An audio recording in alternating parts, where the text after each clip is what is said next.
Well, praise God, brothers and sisters in Christ. Welcome to Life by the Spirit. It's about practicing the message of Galatians 5:14 in our daily lives. It is simply accomplished by agapeing your neighbor as yourself. This is such a profound truth that is often overlooked in the majestic beauty of the scriptures and who we are as Christians. But I find in a section of the Bible that is commonly called Life by the Spirit, you and I are going to delve into a letter to the Galatians as our beloved Apostle Paul unfolds what it looks like to live life by the Spirit of God. When he specifically said, starting at verse 13, you, my brothers and sisters, were called to be free, but do not use your freedom to indulge in the flesh. Rather, serve one another humbly in love.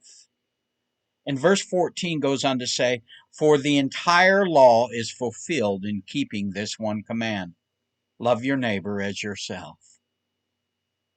And Apostle Paul concludes this in verse 15 by stating, if you bite and devour each other, watch out, or you will be destroyed by each other.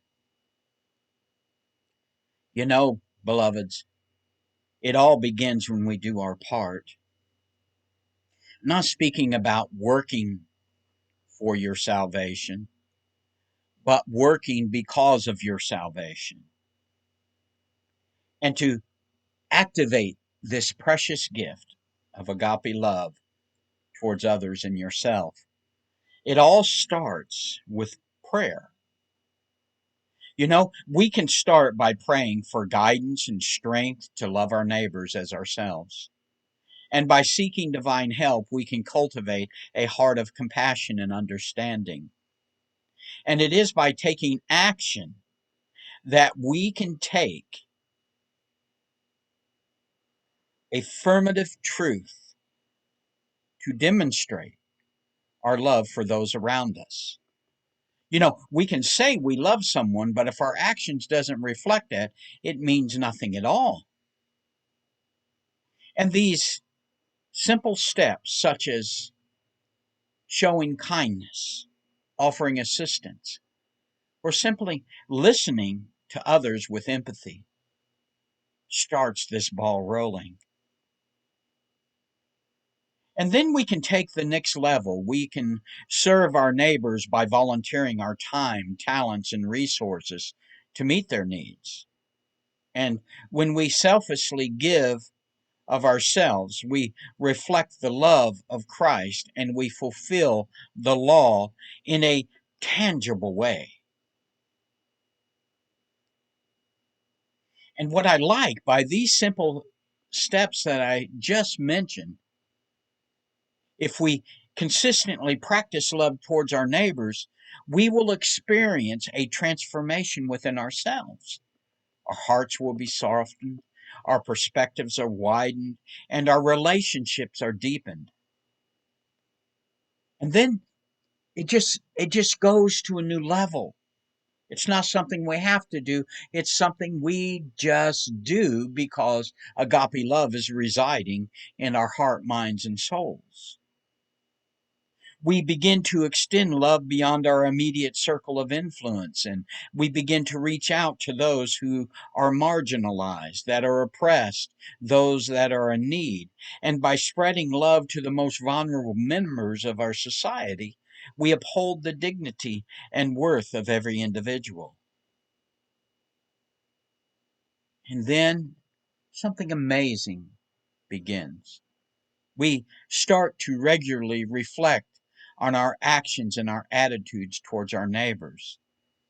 We begin a self examination that allows us to identify areas for growth, for repentance, and reconciliation.